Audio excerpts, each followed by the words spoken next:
प्रिय दर्शक गण, आज हम देव नारायण आपके लिए एक ऐसी प्रेरणादायक कहानी लेकर आए हैं जो संघर्ष, प्रेम और उम्मीद से भरी है। कांची के जीवन कथा का हर मोड़ आपको नई सीख देगा। आशा है यह कहानी आपके दिल को छू जाएगी। मेरा जन्म नेपाल के सप्तरी जिले के एक छोटे से गांव में हुआ। परिवार में मैं सबसे छोटी बेटी थी, इसलिए सब प्यार से मुझे कांची बुलाते थे। हमारा परिवार छोटा था, पिता, माँ, दो बड़े भाई और मैं। पिता एक यस्कर्पी रिक्शा चलाते थे और उनकी मेहनत से हमारा परिवार खुशहाल था। हम भाई बहन गांव के स्कूल में पढ़ते थे। पिता का काम ऐसा था कि वे अक्सर देर रात घर आते थे और कभी-कभी बाहर ही रुक जाते थे। साथ ज्यादा समय बिताने का मौका नहीं मिला, लेकिन उनके प्यार और समर्थन को मैंने हमेशा महसूस किया। मगर एक दिन हमारी खुशहाल जिंदगी पर दुखों का पहाड़ टूट पड़ा। एक सड़क दुर्घटना में पिताजी का निधन हो गया। पिताजी के जाने के बाद हमारा जीवन बहुत कठिन हो गया। उनकी कमाई से हमारी जरूरतें पूरी हो जाती थीं, लेकिन अब मां ने मजदूरी करना शुरू किया। मां की मेहनत ने हमें जिंदा रखा, लेकिन हम सभी अपने पिता की कमी बहुत महसूस करते थे। समय बीतता गया, दुखों ने मुझे मजबूत बनाया और मैंने अपनी जिम्मेदारियों को समझना शुरू किया। इसी दौरान मेरे जीवन में एक मोड़ आया। मेरे बड़े भाई के दोस्त श्याम अक्सर हमारे घर आने लगे। उनकी नजरों में मेरे प्रति एक अलग आकर्षण था। एक दिन उन्होंने मुझसे अपने दिल की बात कह दी, लेकिन वे भाई के दोस्त थे, इसलिए मैंने उनका प्रस्ताव ठुकरा दिया। श्याम ने हार नहीं मानी और कुछ समय बाद फिर से अपने प्यार का इजहार किया। हमारी आर्थिक स्थिति कमजोर थी और श्याम का स्वभाव और उनकी मदद करने की चाह देखकर मैंने उनकी बात को गंभीरता से लिया। उन्होंने मुझसे जीवन भर साथ देने का वादा किया और अंततः मैंने उन्हें स्वीकार कर लिया। जब हमारे रिश्ते के बारे में परिवार को पता चला तो दोनों तरफ से विरोध हुआ। आखिरकार हमने भागकर शादी करने का फैसला किया। भारत के दिल्ली शहर में एक मंदिर में शादी की।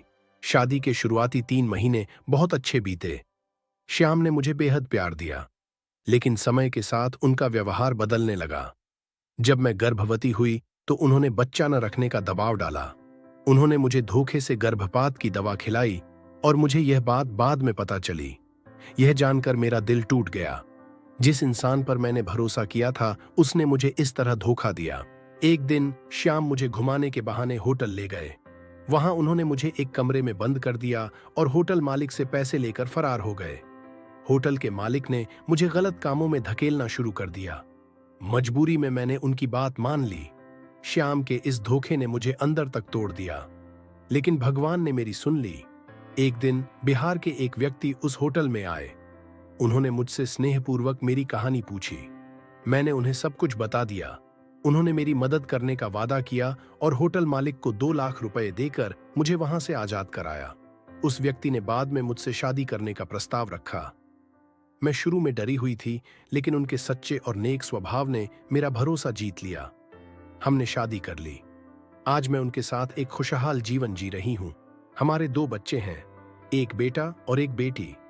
मेरे पति मुझे बहुत सम्मान देते हैं और कहते हैं, तुम मेरे घर की लक्ष्मी हो। यह सुनकर मेरा दिल खुशी से भर जाता है। अब मैं अपने अतीत को पीछे छोड़ चुकी हूं और अपने परिवार को ही अपनी दुनिया मानती हूं। मेरी यह कहानी मैंने इसलिए साझा की है ताकि कोई और मेरी तरह कठिनाई न झेले। अपने परिवार और सच्चे अपनों की बात हमेशा सुननी चाहिए, क्योंकि वे कभी हमें धोखा नहीं देते। प्रिय दर्शक गण, यदि यह कहानी किसी के जीवन से मिलती जुलती हो तो इसे मात्र एक संयोग समझें। हमारी लेखनी में यदि कोई त्रुटि हो तो कृपया क्षमा करें। ये वीडियो आपको कैसा लगा? कृपया लाइक, कमेंट और शेयर जरूर करें। हमारा चैनल या पेज पर नया आया है तो कृपया इसे फॉलो और सब्सक्राइब करना न भूलें। आप किस स्थान से देख रहे हैं, कृपया अपने स्थान का नाम कमेंट में लिखें।